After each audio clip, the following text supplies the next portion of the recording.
Ese nibyo koko u Rwanda rwinduka nka paradizo y'isi nzima?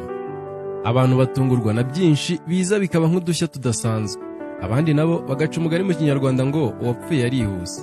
Wakwibaza icyo yagiye atabonye, ugasanga buri munsi hari kuvuka ibintu byinshi, ku buryo ugaruye umuntu ku isi ukamugeza mu Rwanda yagorwa no kwemera ko ariho yari azi koko hahindutse nka paradizo.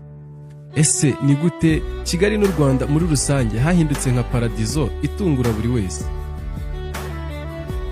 Dore ibintu bigiye guhinduka mu minsi mike, wajya ubona u Rwanda ugatungurwa n'ibyo amaso yawe ari kubona, ukarwitiranya na paradizo.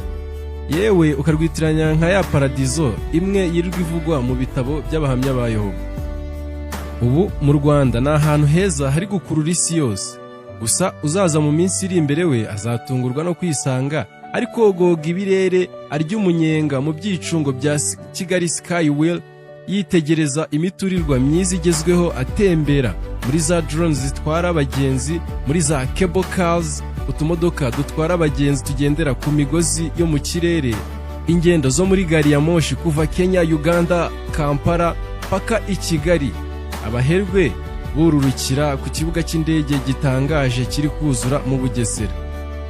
Aha kandi abantu bazabogoga mu biyaga bihangano, barya iminyenga mu bwato, bahafatira akayaga keza nka kamwe ko muri Edeni, mu bishanga bitunganyijwe neza ku buryo bugezweho.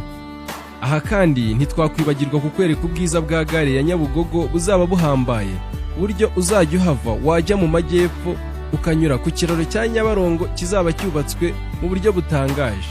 Kola like, ukore share, ubundi usige ukoze subscribe nimba utarayikora aha kuri B Rwanda, ubundi dukomeze twibanire mu nkuru nziza nk'izi. Nge ndi Emerson Bakunda.